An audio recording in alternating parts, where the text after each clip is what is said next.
Another week and another set of films, but judging by how long it takes to put these shows out, these films have probably already been put out on DVD, reduced, put in a bargain bucket and forgotten about. Until now, on with the reviews.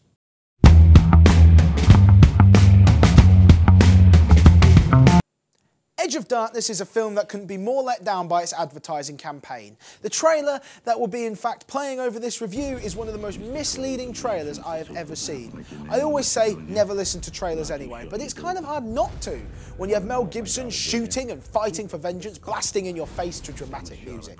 The film is in fact based on the 80s BBC miniseries that was directed by the now distinguished Martin Campbell, who returns to direct this American remake after making a name for himself in Hollywood, directing the Bond greats GoldenEye and Casino Royale. The film follows cop Thomas Craven, whose daughter has been murdered and he's trying to find out why. That's about it for the plot that you need to know, but I can say it does get interesting, which to be honest was more than I was expecting. Now, what the trailer will probably show is an action-filled quest for vengeance, which it is not in the slightest. The reality is a slow burning thriller that is actually rather enjoyable. Mel Gibson is as gravelly and moody as ever, and he's complemented by the equally gravelly but more British Ray Winstone, who is a man who solves problems. I'm so sorry for these bad impressions.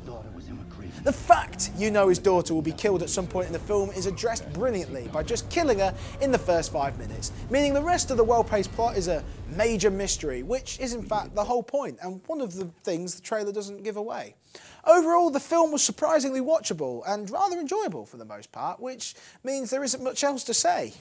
Except don't go in expecting Lethal Weapon 5, Riggs goes crazy again.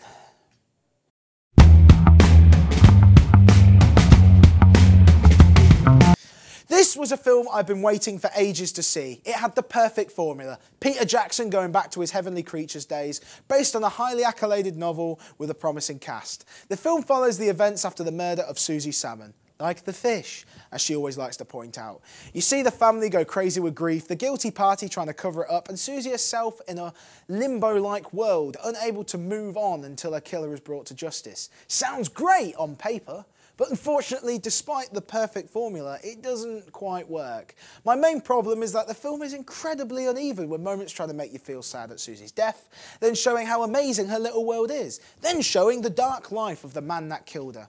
And it is in all but the latter that the film fails miserably. It fails to establish any emotional connection with you at all. It just ticks all the boxes of melodrama and dilutes the overall product.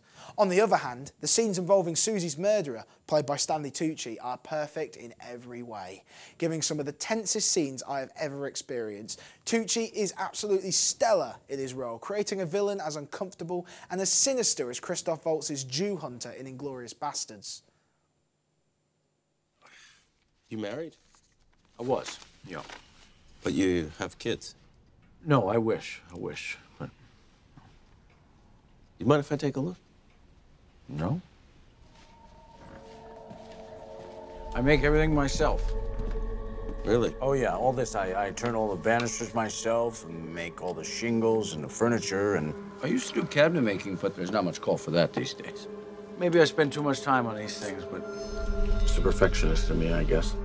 Well, it shows. Thank you. That's amazing craftsmanship. Oh, well. I took a risk and tried something new and discovered a talent that I didn't know I had.